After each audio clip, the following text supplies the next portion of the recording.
Was doing their screaming best. So Okay, not a problem. thank you. Well, welcome everybody to our GLREA Thursday evening solar story. And thank you for coming. And I'd like to thank our sponsors, the State Department of Environment, Great Lakes and Energy, Homeland Solar, Harvest Solar, Sri Energy, and Sumter Solar.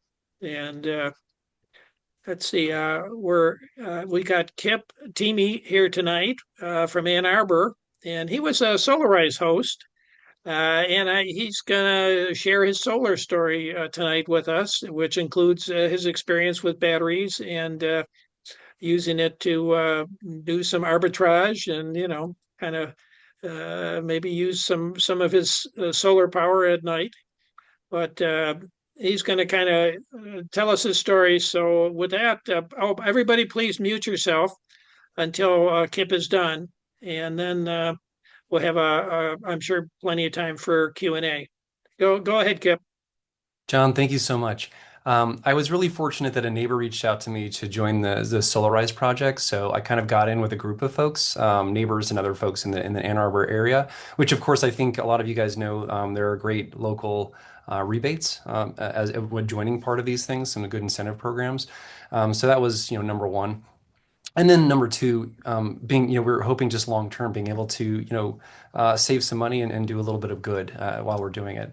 I wanted to show really quickly kind of what my panels look like. This is the year to date, so you can see January, February, March, and obviously each panel is producing a different amount of kilowatts per hour based on. You can see this one right here on this kind of dark one, and in the middle right is where my chimney, my chimney's like shadowing it and stuff. But for the most part, really good production, per panel, and obviously in the aggregate is pretty great. So we've made one megawatt so far this year. And the reason I say that, it's all about offsets. And so when we talk about offsets, how many panels do you have? How much do you use on an average basis? And then how might your usage grow over time? And this is kind of how my usage has been. I should say the production has been charted. We got our panels on in October of 2023, and they really started taking effect in November because most of October we didn't use them. But you can really see the amount of production we've had. As you would imagine, being in Michigan, especially Southeast Michigan, there's just not much sun in December, January, a lot of February too. And so, but on the other hand, once we get into the months like now, March, April, May, June, July, August, you start producing a lot. And the reason I say that is because we all know there's a lot of upfront cost to doing this in the first place. But you will see your monthly bills go down substantially.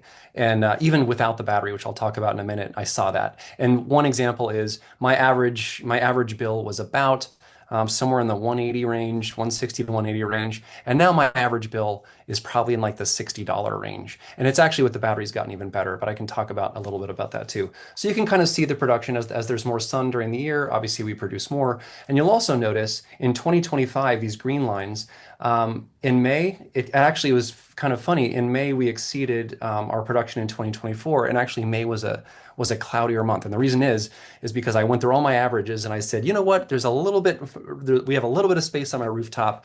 I called the guys at Sumter, talked to Austin, and Austin like squeezed in four more panels. And so starting in May, we had four more panels come online, and you can see what a difference for even adding four panels to the total made in June, July, and August, and beyond that. So really jumped up our production, and that was good too because we actually got a vehicle that was a plug-in hybrid, and those things are really greedy, like they take a lot of energy. So there were some great offsets there that were able to literally use the sun to charge the car, in addition to our daily things like the things that really matter, using the dishwasher, using the dryer, using AC in the winter. One of the things that's been really compelling too for me, and I'll kind of get into how I see this too, but this right here is an image of our grid, how much we're using from the grid in the month of March. This is my little grid icon here.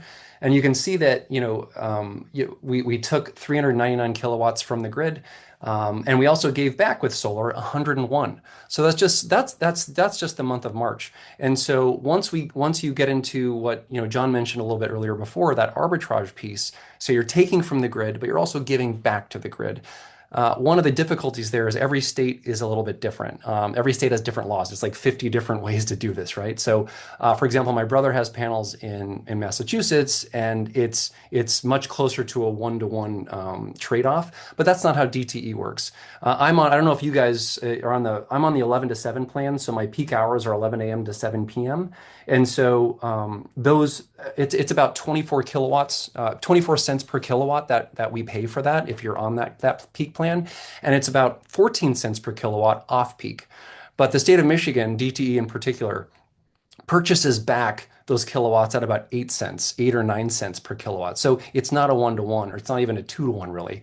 That stated, that kind of trade-off where the DTE is kind of purchasing back, they're giving you credits, they're not actually giving you money, like money, but credits toward your next bill. Even with that, my bills went down over $100 per month, which is really, really amazing. And then I got greedy. I got really, really greedy, as John knows. So, John, and Connor probably know. But I saw this. I saw my production. I saw that I was giving 100 kilowatts back. But I thought to myself, rather than having DTE only give me 8 or 9 cents per kilowatt hour for what I'm giving back, why don't I get a battery so I can keep some of it, right? And so I'll just quickly go through what that means. So yep. So here's the total production. And then where was it? So here's what I was producing from the sun. And so this is my sun generation and sorry, my solar generation for March 2026. And so for the whole month. And so I generated 628 kilowatts, which is great. I used about a 1 megawatt, so there's a deficit there. But the difference is everything in green here, I took back. So normally, if you look here, just from the sun, I gave 101 kilowatts back to the grid. We all know that. So I got a credit for those. But I also took to my battery 237 kilowatts, which normally I would have just given back to the grid also. So again, even without the battery, I was still having a great monthly decrease in my monthly bills. But now I'm actually capturing some of that with the battery, and then I'm able to, once the sun goes down, use the battery to power my home for whatever I need, which has been a lot of fun. Any questions there so far? Yeah. Pretty straightforward. And then the end, I'd say this is my March total use. So you can just see kind of the home icon here. From the grid, I used 337 kilowatts. From solar, I used almost 300, and from my battery, I used about 285. So you can kind of see how that's all split up. But again, even if you take the battery away, it's been really, really fun to see not only how much we're producing on a daily basis, but I'd also add it's also really fun to learn about what your consumption is like. I didn't know, for example, because I'm really a dilettante in a lot of this stuff. I didn't know, for example, that AC is much hungrier than heat. So when we heat our house, it's about 1.5 kilowatts per hour what we need. But when we use the AC, it's like 3.5 kilowatts per hour. And you can imagine the solar on a hot day basically covering all of that. It's really amazing. So in July, August, September, October, June, those months when we're using AC, if you have AC, the solar is just covering it because it's at peak hours, right? It's when the sun is up and it's warm out and the solar is working really, really well and it's just powering everything. And so that's been really fun too because I've never gotten to a place where we're producing as much as we're consuming, and a lot of that is because of AC. It's really hungry, but we got to a place where we were subsidizing it heavily, and like I said, our bills went down by over $100 per month. So I'm going to stop talking because I know I've done a lot of it, but I will just leave you with this right here. You can see in yellow is when I produced more than I took in. And so, or I should say, I produced so much more than I took in. I actually got a credit, a positive credit. And everywhere in green is where I was still paying a bill. And you can see in January when basically there's no sun at all, as we all know in Southeast Michigan, I had a much bigger bill. But you can see on average overall, everything in yellow was I had a zero bill, zero. And then everything in green, I had a bill. And on average, it ends up being somewhere in the 30, 40, $50 range per month, which was great, really, really great. And lastly, I will say, I'm going to stop sharing. I'll just say that it's been a great experience overall. It's been great to learn about my own consumption habits. It's been great to, as John said, use the battery for arbitrage because we actually stop even I'm on those peak hours between 11 and 7, and I program the batteries so that I don't take from the grid between 11 and 7. So it'll charge the battery up before 11 a.m. if there hasn't been sun the next day. And then the battery will discharge between 11 and 7. So I literally don't take from the grid at all during peak hours. So that's one way to think about battery. But again, even without battery, it's been a great learning experience for me and a great, it's just something selfishly I just feel good about doing for my community. And I don't know if you guys got this call. I actually got a call from DTE last week, and I was really surprised to get it. But DTE called to ask if I would consider getting solar to help take pressure off the grid this summer. So they're aware that with not only the number of data centers coming in, but just the sheer amount of warmer summers every year, longer summers every year, a lot of AC use every single year. There's just a ton of pressure on the grid in the east and the northeast, kind of where we are on that grid, and they're looking for people to kind of help take pressure off of it. And so there's a lot of good programs to do that. Obviously, this is one of them, but it's something that I selfishly feel good about because we do take pressure in the aggregate off this massive consumption that's only growing among all of us. So thank you so much for your time. There's plenty of little peccadillos too. I could say that were kind of annoying in the outset, but it's more like, hey, we got this stuff installed in June. Why isn't it not on in September? It's because there's so many inspections in the city and everything, trying to make sure that your house isn't going to burn down. That's little stuff, but overall the effect has been just really, really wonderful, super reliable. And I will say for the Sumter folks, and I'm not paid by them, they've been wonderful to work with and super responsive to me because I have a lot of questions and I'm super annoying. So thank you very much. Hey, Kipp, I'd like to ask the question, if you had to do it over, is there anything you would do differently? Yes, I would get an inverter that had a more than a 6 kilowatt hour capacity. I lose some energy because sometimes my panels will only are kind of flatlining at 6 because we could be producing more for 2 to 3 hours a day. And again, I'm kind of greedy. I'd like to capture as much as we can.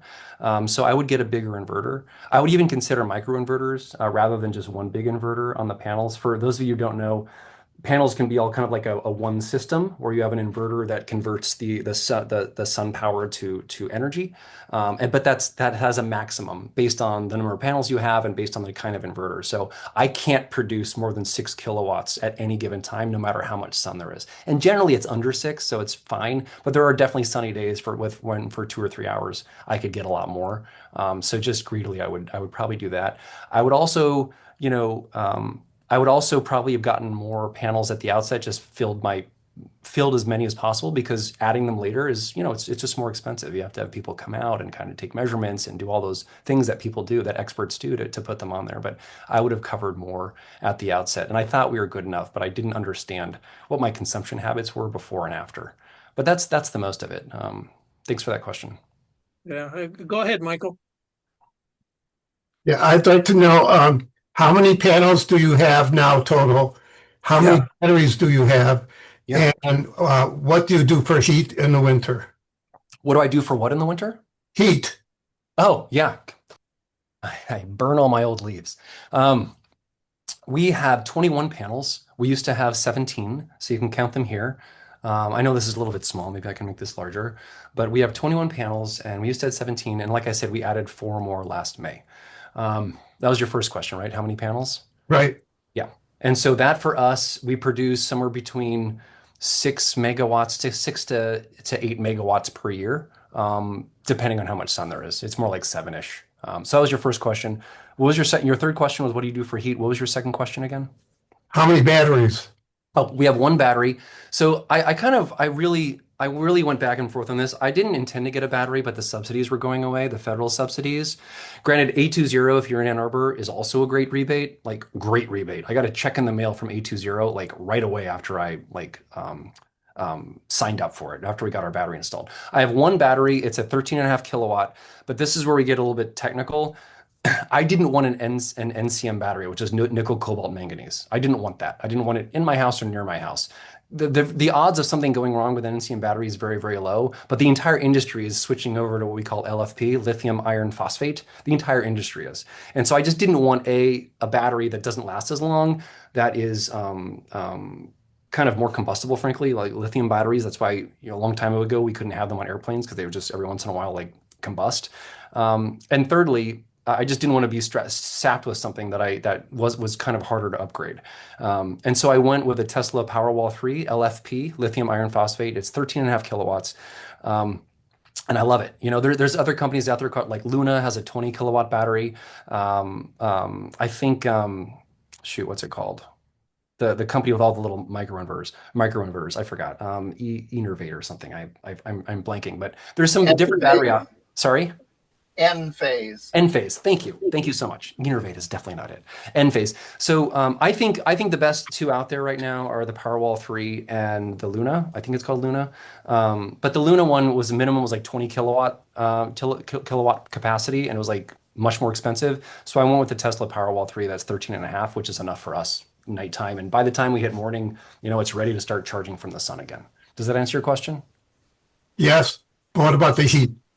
Oh, and the heat, we have HVAC system, and so it's we just have a heat system where you can set the temperature, and once it detects that it's lower or higher, it'll kick on The again. Yeah. gas furnace? Gas. Yes, we have a gas furnace for water. So I suppose we do for heat. I'm not that good. If we have it for water, do we also have it for heat? I don't think so. I think heat's electrical. Thank you. Yeah. Yeah. Charles, go ahead. Yeah, this has been a this is a I'm just kind of curious because I think back in my day, back in 2001, there was nothing, no relationship with any utility yet, and there was besides on a municipal, so I had to use batteries. And the way it was set up then is that we powered ourselves, and if like 2 or 3 days a year, I had to turn a switch, which then wind up municipal power, you know, kind of recharge the batteries for us. But that only happened 2 or 3 days a year in Mm. like a November, February. Is that similar to your system? I'm just curious now because that was like say what Yeah. 20 some years ago, and Yeah. I don't know if things have changed that and if you have a battery system. Yeah, Uh, no, it's a great question. So the battery system is completely independent of DTE and okay. anyone. I mean, DTE, the city came to inspect it and make sure like it was safe and up to code and everything, but it's completely independent. So it charges anytime. I mean, there's an app. There's an app for everything, right? Yeah. So I can shoot. I don't know how I drew on this. There, you can set the minimum for your reserve. So like my power wall never drops below 20%, and that's because even if I'm powering at night, once it's 20%, it'll just start drawing from the grid to power the house again. Uh-huh. And that's because in the event of a power outage, I would like to have power. Something that I didn't know, and John asked this question, something I didn't know beforehand, and forgive me, Charles, this is a little bit of a tangent. I didn't know that getting panels without a battery meant that I would still lose power if the power goes out, right? And that's actually essential. And the reason it's essential, and stop me if you guys know this, is because you're still producing Right. power, and so like you don't want to hurt someone who's up there fixing power lines. So if you don't have a battery and the power goes out, you lose power. And here in Michigan, we lose power all the time. So I was very interested in like having a redundancy, and so you can set, the battery is completely independent of everything. I can set when it charges, how much it charges to, how much it can go down, when the grid starts, when the grid stops, as long as there's power in there. Yeah, can I add that just a personal story with that about the losing, the battery with the losing powers that when because we produce our own batteries, that charge our own batteries, during the Great Blackout of 2003, we were the only people in Wyandotte without a Wow. generator who had power. We were running checks. So I watched television, had the lights on. It just kind of just rolled Yeah. along. So that's another upside. You really are producing your own little mini power plant when you have batteries. So anyways. Yes. And this is an example of a few days ago, it was cloudy. So we were only producing 1.4 while it was cloudy. So zero point 0.7 was going to my home because we didn't have like the stove on, and zero point 0.7 was going to the power wall, just charging it. So, but we were taking nothing from the grid. Go ahead, Abraham. What did DTE actually offer you, or with that request to thank you for supporting the grid? I mean, I never heard this. So how did they really Yeah. approach you? What was their point other than giving you a pat on the back, which doesn't sound entirely the benevolence that DTE has bestowed. Abraham, what are you talking about? I don't know what you mean. Um, um, what is it? I mean, there's the Solarize program and 820 has programs, right? And so there's Right? definitely incentive programs to help folks in the Ann Arbor area get panels if they want. And so they were basically reaching out about that. It was nothing like great benevolence. I think it was more, I mean, what I took from it was more defensiveness, which is like, we're worried about the grid going down. We're worried about strain during the summers. And what can we do to offset that strain? That's how I took it. But once I told them I already had panels, the person who called me quickly ended the call. Like they didn't, I didn't, Uh, I didn't. so they were somehow fishing Yeah, they might have been. They might have somehow. been. But there was I was struck by this because my sister-in-law sent me an article, a news I forgot from like the Portland Tribune or whatever it is in Maine. But there was an article basically stating that the Northeast grid had so much strain last summer because of this long, prolonged hot summer that they surmised that the only reason the grid didn't go down is because so many people have gotten rooftop solar at this point that it helped take some strain off the grid. Otherwise, if that hadn't happened, they think the whole grid would have gone down. And I'm not saying the reason to get panels is to like, stop Armageddon, but it's we're just in a time where we have these, ACs being used longer and longer, and summers are hotter and hotter, and with data centers and stuff like that, there's just the amount of strain on the grid is massive. Yeah, aside from that, of the Strait of Hormuz and that those aspects of world politics certainly should wisen people up to say, okay, how do we get more energy independence or Yeah. sovereignty? Well, I will say also, and despite all the news you see, in 2025, do you guys know what percentage of energy projects in America were renewables? No. Single Nine- digit. ni- 90, 91%. And in 2026, and this is administration data, in 2026, renewable power, new power generation in America will be 93%. It's projected of renewables, and 53% of all solar is being done in Texas. And so, despite the rhetoric, America is still doing a lot on the renewable space, but you wouldn't know it if you just like read Twitter all day or whatever. Thanks. Yeah, go ahead, Phil. All right. So uh, I'm grappling with a quote that I have like 3 kilowatt um, of solar panels with no battery, and I'm looking to increase it up to like 7 point, not adding another 4.4 kilowatt of solar panels.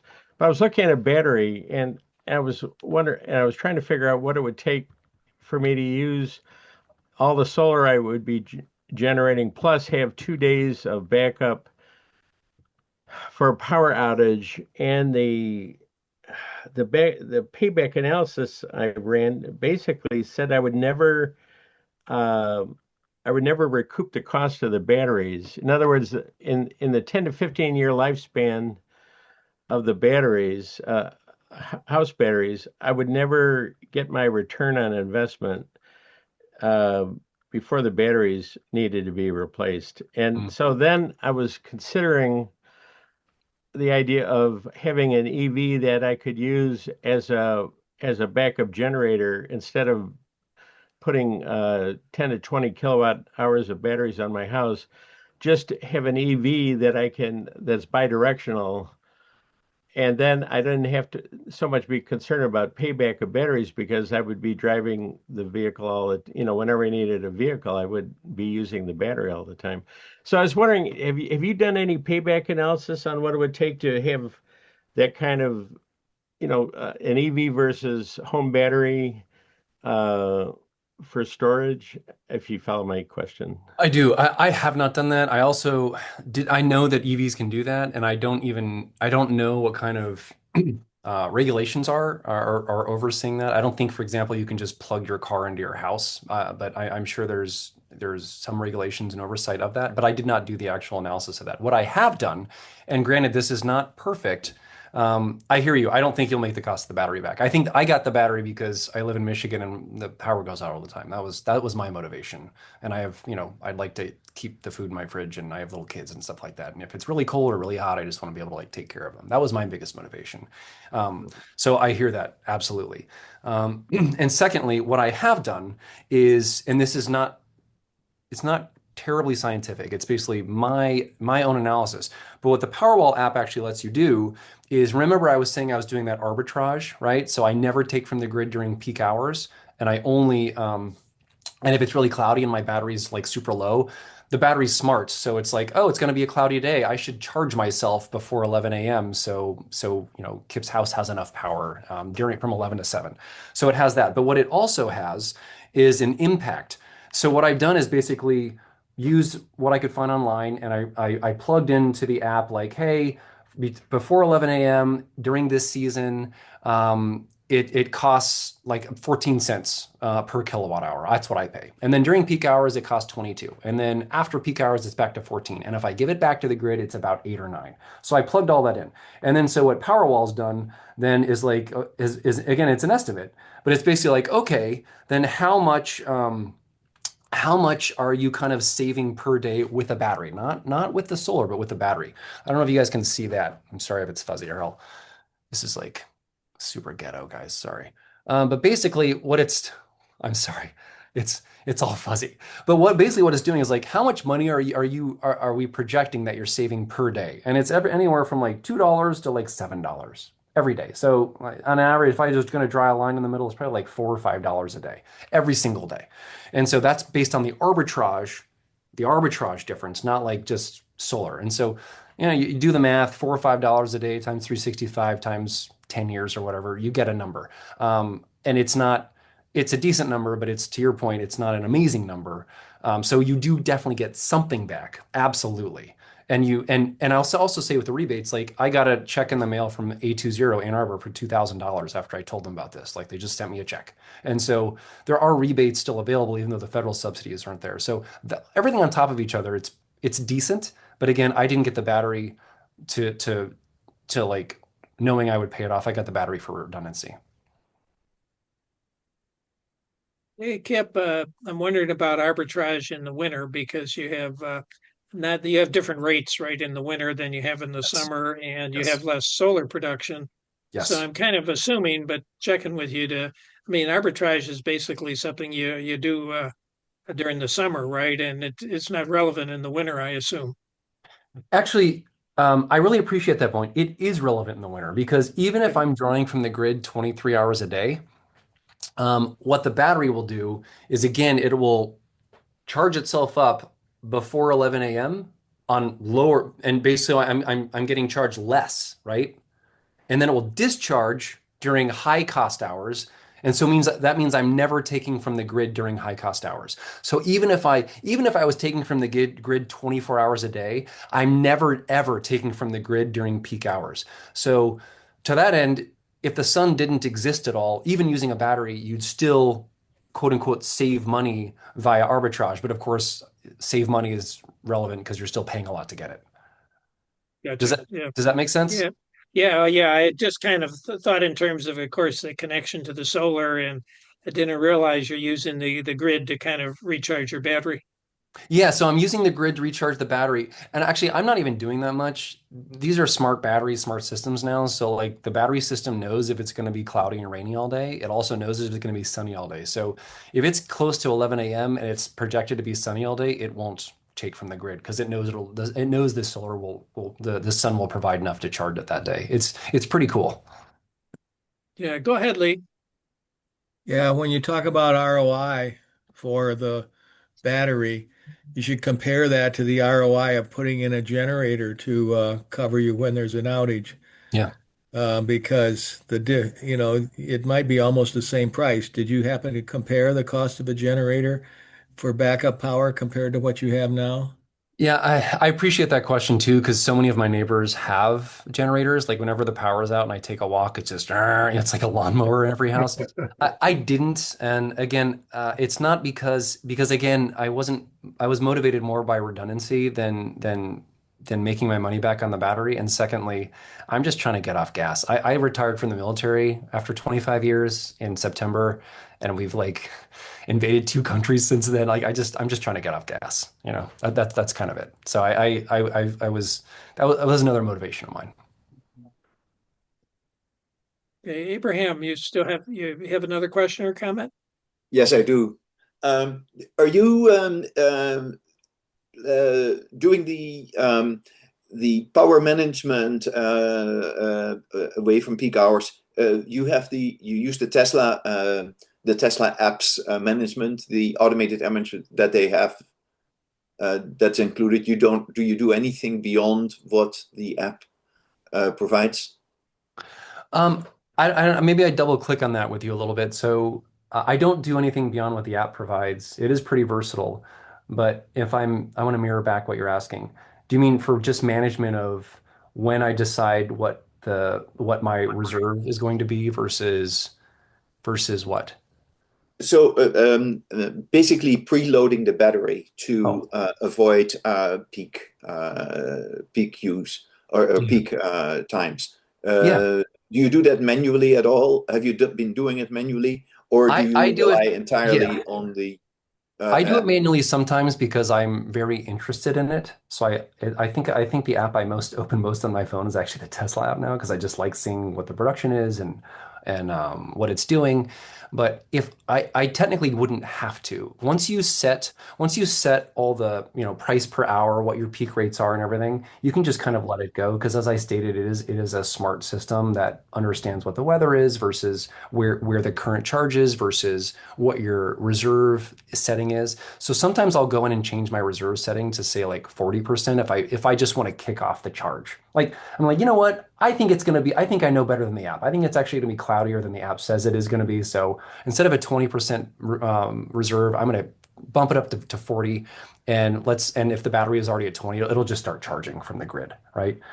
So that's that. I mean, I would All I right. would say on the other end is like if it's 2 o'clock and there's still a ton of sun left and the battery's already at 94%, I can say to myself, like, well, I'm going to start giving tons of energy back to the grid soon, which is fine. Energy's lazy, so you'll start powering all your neighbors' homes, right? Like, well, from your panels. But I also might think, like, what's something that I might want to do that I've been putting off that's very energy hungry that I can do now because there's so much sun today, the battery's just going to fill right up again. Okay. The other point is that, so by the way, where roughly in Ann Arbor do you live that you have so many power outages? I'm in the Burns Park area, and Oh, it okay. goes out all the time. So they must have the older wiring sets still. Okay. I I Um, I I don't know. I don't know what they have, but I just know. I mean, there's also still a bunch of homes on here that have like the old, the tubing in the walls and stuff. Like there's just old homes and a lot of power outages. yeah. So The other things that depending on the inverter, I have SolarEdge inverters, but um, the cap set on the inverter, or at least the current versions, which is I think fairly recently, of the last 2 years, although it has a cap, it will be able to charge your batteries beyond that cap. Just FYI, I don't know if you notice it, but I don't know what your actual inverter setup is. So I it, didn't it know that. I didn't know that, and I would leave that to the Sumter guys to if anyone wants to okay. opine it was on there, but I didn't know that. Yeah. And does your Powerwall 3 have the inverter set in the Powerwall? No, the Is it, inverter was already there, so it's so it's a separate one. separate. Yeah. Okay. Yeah. All right. Thanks. Yeah. Of course. Of course. Other comments or questions that people might have?